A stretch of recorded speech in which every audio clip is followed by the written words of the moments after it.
কফির স্বাস্থ্য উপকারিতা। কফি অ্যান্টিঅক্সিডেন্ট এবং অন্যান্য সক্রিয় যৌগ দ্বারা লোড করা হয় যা অভ্যন্তরীণ প্রদাহ কমাতে এবং বিভিন্ন রোগ থেকে রক্ষা করতে সাহায্য করতে পারে। কফিতে থাকা ক্যাফেইন শক্তির মাত্রা বাড়াতে এবং সতর্কতা উন্নত করার ক্ষমতার জন্য সুপরিচিত। এটি বর্ধিত জ্ঞানীয় ফাংশন এবং শারীরিক ক্রিয়াকলাপে আরও ভালো কর্মক্ষমতার দিকে পরিচালিত করতে পারে। গবেষণায় দেখা গেছে যে নিয়মিত কফি সেবন টাইপ 2 ডায়াবেটিস এবং কার্ডিওভাস্কুলার রোগ সহ বিভিন্ন দীর্ঘস্থায়ী অবস্থার ঝুঁকি হ্রাসের সাথে যুক্ত। এটি পরামর্শ দেয় যে কফি সামগ্রিক দীর্ঘায়ুতে অবদান রাখতে পারে।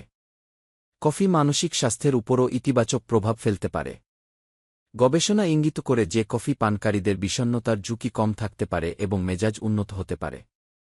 ক্যাফেইন ছাড়াও কফিতে riboflavin, vitamin B2, niacin, vitamin বি3, magnesium এবং পটাশিয়াম সহ বেশ কয়েকটি গুরুত্বপূর্ণ পুষ্টি রয়েছে। এই পুষ্টিগুলি বিভিন্ন শারীরিক ক্রিয়াকলাপ এবং সামগ্রিক স্বাস্থ্যে অবদান রাখে।